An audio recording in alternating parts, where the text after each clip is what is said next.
Hi, welcome to my channel. இப்போ நான் சேமியா வச்சு கிச்சடி செய்ய போகிறேன். வாங்க எப்படி செய்யலான்னு பார்க்கலாம். இங்கே நான் அடுப்பத்தை வச்சு கடாயை வச்சுருக்கேன். அதில் கடுகு கடலைப்பருப்பு போட்டிருக்கேன். அது வெடிக்கிட்டோம். அது பாருங்கள் வெடிச்சிருச்சு. அது கூட இஞ்சி, அது கூட வெங்காயம், பச்சை மிளகாய் இதை நல்லா வணக்கணும். இந்த அளவுக்கு வணங்கணும்னா இது கூட ஒரு தக்காளி, அப்புறம் காய்கறி கேரட்டு, பீன்ஸு, பச்சைப்பட்டாணி, உருளைக்கிழங்கு இது எல்லாமே நான் எடுத்து வச்சுருக்கேன். அதை ஆட் பண்ணிக்கிறேன்.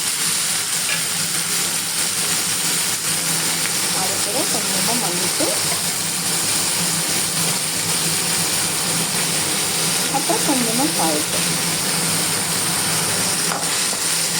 இதையும் நல்லா வதக்கி கொஞ்சம் நம்ம வேக விடுவோம். எண்ணெயிலே வேக விடணும். அதுக்காக பாருங்க, இந்த அளவுக்கு வதங்கிடுச்சு. அவ்வளோதான். இது கூட நம்ம தண்ணி ஆட் பண்ணிக்கலாம். நான் 2 பேருக்கு அளவான சமைக்கிறேன். அதனால் நீங்கள் அளவாக சேர்த்துக்கோங்க. உங்களுக்கு எவ்வளோ தேவையோ அந்த அளவுக்கு.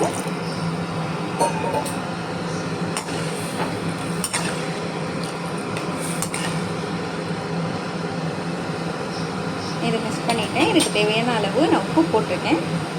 மறுபடி பார்த்துட்டு உப்பு போட்டுக்கலாம். அதனால விட்டுட்டேன். தண்ணி பாருங்கள் கொதிச்சு வருது. இது மாதிரி நான் கருவேப்பிலை தூங்கிட்டேன்.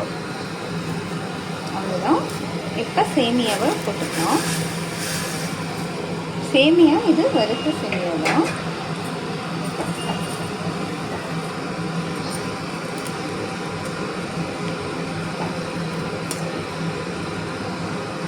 இதை கொஞ்சம் வேக விடுவோம்.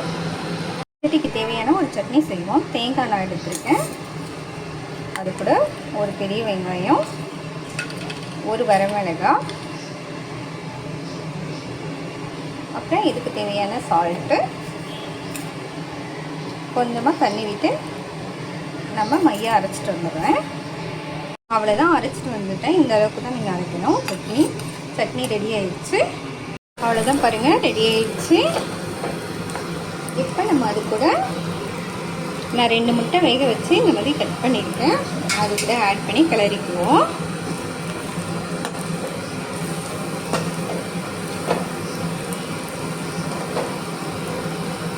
இப்போ அது கூட கொஞ்சமாக கொத்தமல்லி. அவ்வளோதான், ரெடி ஆயிடுச்சு. நீ அடுப்பு ஆஃப் பண்ணி இறக்கிடுவோம். அவ்வளோதான் கைஸ், ரெடி ஆயிடுச்சு. சட்னி சேமியா.